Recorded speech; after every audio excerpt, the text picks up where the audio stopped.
Hello and welcome to Brave Souls Rewind, the show where I 200 older characters so you don't have to. For today's video, I'll be taking a look at OG Stark. You know, the guy who when he came out was unrivaled in both PvP and PvE. That was until 6 stars came out, and Gunner Stark pretty much got shafted. But I couldn't help but wonder if any of his builds were still viable for a raid today. So today, we're taking a look at 3 of Stark's most popular builds, and seeing if any of them are still good. First up on the list is Stark's Strong Attack Recharge build. This build's actually the reason Stark is my favorite character in the entire game. With this build, along with your triple flash steps and Stark's ranged normal attacks, you can be constantly attacking the enemy and always have the ability to break a guard if you need to.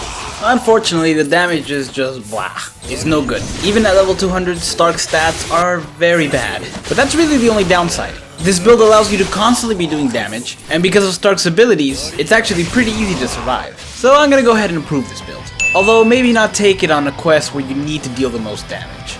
Next we have the Strong Attack Damage build. A build I was personally excited to see after the update happened.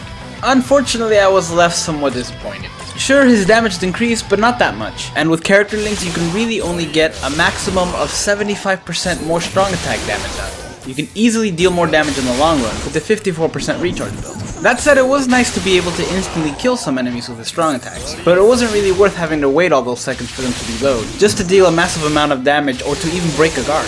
So I'm gonna have to say that this build is a no-go. Even though I did finish the quest in a similar amount of time, I found myself having to wait a lot of time in the run, just to be able to deal a decent amount of damage.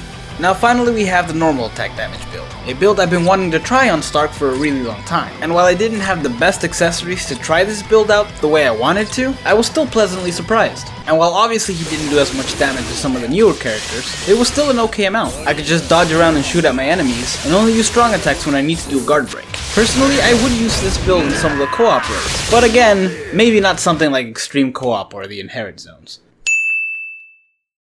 Overall, I say Stark is still usable, just as long as you don't mind devoting an extra minute to the raid. Thank you guys so much for watching. Let me know what you think of this new series and which other character you'd like to see.